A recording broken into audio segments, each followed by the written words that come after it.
This show is brought to you by Go Live TV. Download the app now.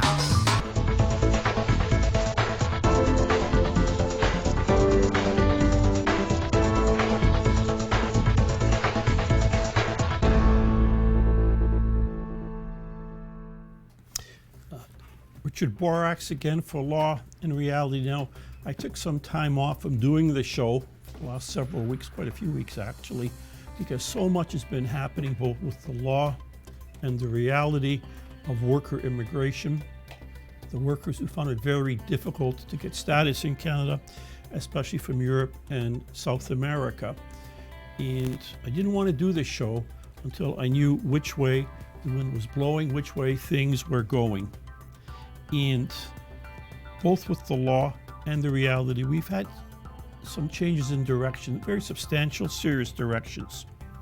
And now I think it's time to report to the community what's been going on. Now, as we know, our office has led the fight in many ways for fairness and anti-corruption when it comes to dealing with European and South American workers and workers in general, trades workers in general. Now, we fought the good fight. And today, for several reasons, I'd like to look forward with confidence. Until recently, the law and the reality were going in separate directions. And now, I'm glad to report there are new legal realities and new practical political realities. Until now, on the legal side of things, until now, the law encouraged bitterness, a lot of bitterness among workers who came here to Canada, who were illegal, undocumented. They perhaps were working in the skills they were trained for. And what I would hear over and over again in the office was, Canada needs us. Canada needs us, so why are they making it so difficult? Why won't they give us status? Why are they punishing us? Why are they hurting our family? That's what the clients, the workers, were saying. On the other hand, many in the government were saying, hold on a second here. A lot of these folks coming up here as workers from Europe and Latin America and other parts of the world don't have the language skills, don't have the trade skills, don't have the job skills. They're not telling the truth about their backgrounds. They're not telling the truth about their working skills. And when you ask the government for proof of this, they would show hard numbers to show the government is losing big money. Canada is losing big money from unproductive and unhappy immigrants. So on the one hand, I'd have my clients and the workers saying Canada needs us. And on the other hand, the government would say, we don't need them. They're unproductive. They can go back. We don't want to legalize them. So that was the two realities. And the laws reflected those realities. And now, what's happened? Well, the new rules are clear, and I'm positive with them. I'm convinced that our fighting days are over. Negotiations, discussions will never stop, because that's the nature of the beast. But the fighting days are over. The new rules are clear. The time for complaining is over. Canada wants you to be productive and happy. Canada does not want you living in a Toronto basement for 5 years complaining in fear. And that's what's been going on here for a long time.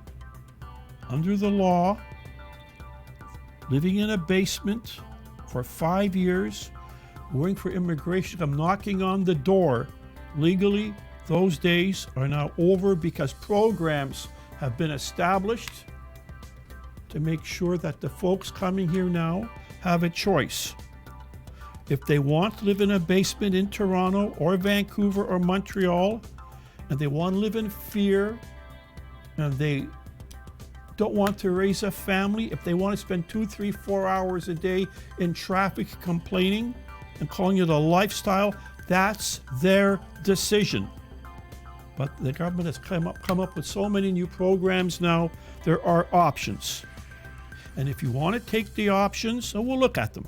If you want to take the options, good, Canada wants you and needs you. If you want to live in a basement in Toronto in fear and complain, we don't want you, we don't need you, don't complain. period.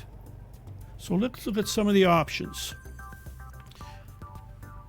The options number one, for undocumented workers, history was made on July 5, when for the first time in history of this country, the government acknowledged up front,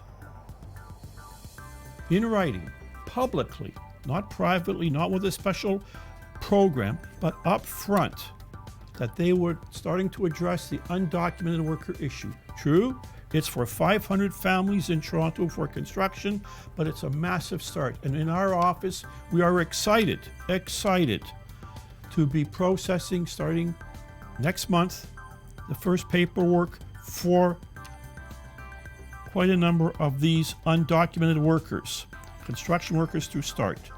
But once the program moves along, it's going to be it has to be expanded. That's the will. But remember, this is no amnesty. So for the folks who are sitting in the basements in Toronto, traveling 3-4 hours a day, complaining they have no life for their children, let alone a dog or a cat, for those people, you're looking at 4-5 years of misery. And being an undocumented worker in Toronto, living in a basement, is hell. But that's now a hell which has been removed for quite a number of families, and that will be expanded as we go along, I'm sure. Now for food workers, legal food workers, most in small towns, including butchers in Toronto, 8,000 over 5 years. That's over 3 years. Exciting. Why is it exciting? Because the government gave the project over to the unions and to the employers to set the standards and to let it happen. That's what built this country, with employers, with the industrial sectors having a big say, not just the bureaucrats in Ottawa. This country was built in the Western Canada. When they built the railway, it was the CPR that went to Poland and those places and brought the workers over. Now with the food workers, it's the same model. With the construction workers, it's the same model. It's exciting.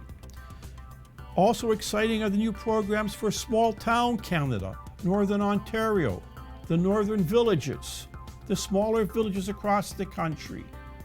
Canada needs people out there. Canada does not need people living in basements in Toronto. Again, if you want to live in a basement in Toronto, go for it. But don't say that Canada wasn't offering you choices. It's a choice you're making now with all these new laws. Then there's the Atlantic Canada project that I love, because I love Atlantic Canada. What can I say? They're giving them a real break and a real boost. It's exciting. Here in Ontario, a wonderful small business immigration program. More excitement. So what is the government now doing with the law? They're saying, okay, we need happy people, productive people, qualified people, but people who can survive economically. Young Canadians can't survive economically in Toronto buying a house, even a condo now. It's prohibitive in Toronto and Vancouver. So why are we bringing in people in from Brazil, from Europe, from Portugal, from Poland to Toronto, just to add to the misery? How can you be productive if you're sitting in traffic for 3-4 hours a day and you see no way forward? How can you start a family? And why am I saying this? Because the law recognizes those realities. I don't want to hear any more from people. There's no jobs in Atlantic Canada. There's no jobs 70 kilometers, 100 kilometers outside Toronto. That's nonsense spread by people who want to live in a basement. And if you want it, like I said, go for it. But don't blame Canada immigration anymore. I'm not saying it's easy. There's still all kinds of problems with the language exam. That's the biggie.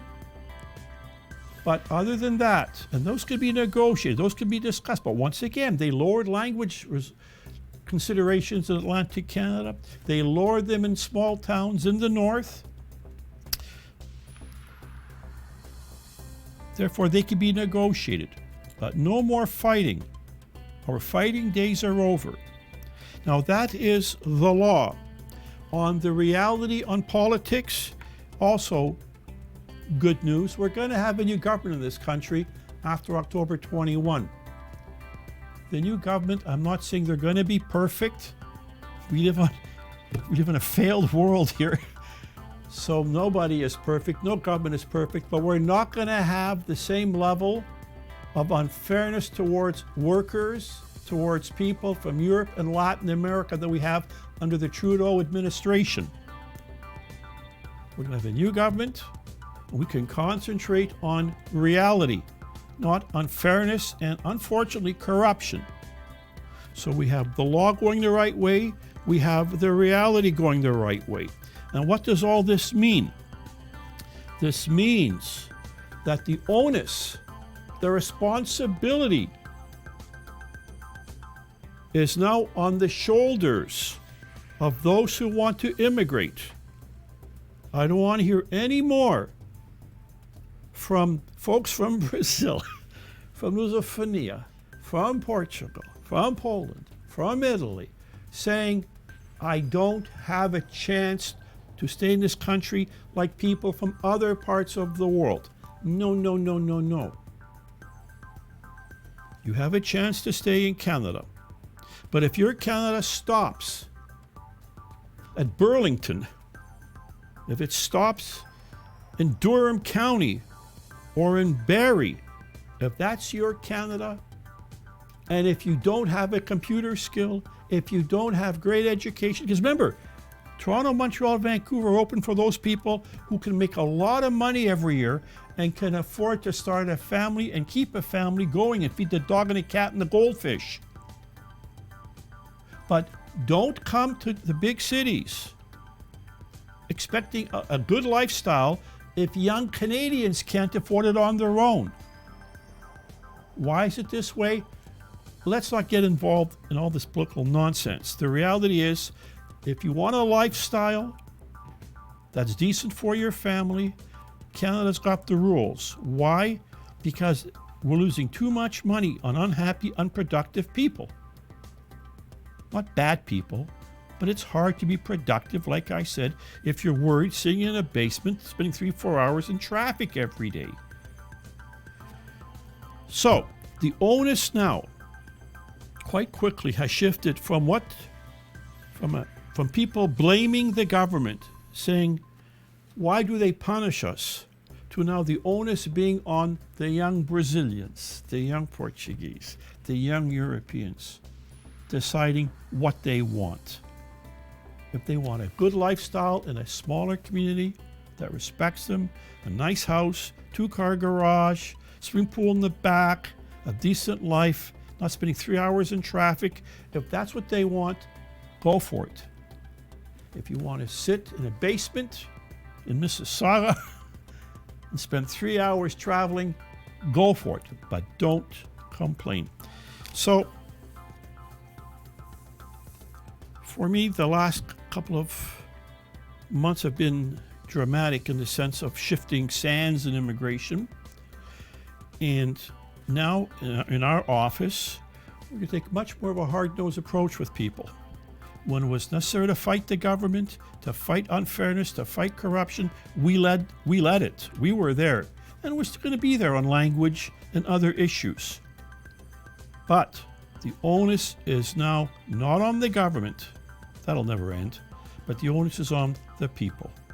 And I know it's really tough for a lot of folks to think about going 70 miles, 100 kilometers outside Toronto. But if they're not prepared to do that, I'm not prepared to listen to the complaints. Thank you.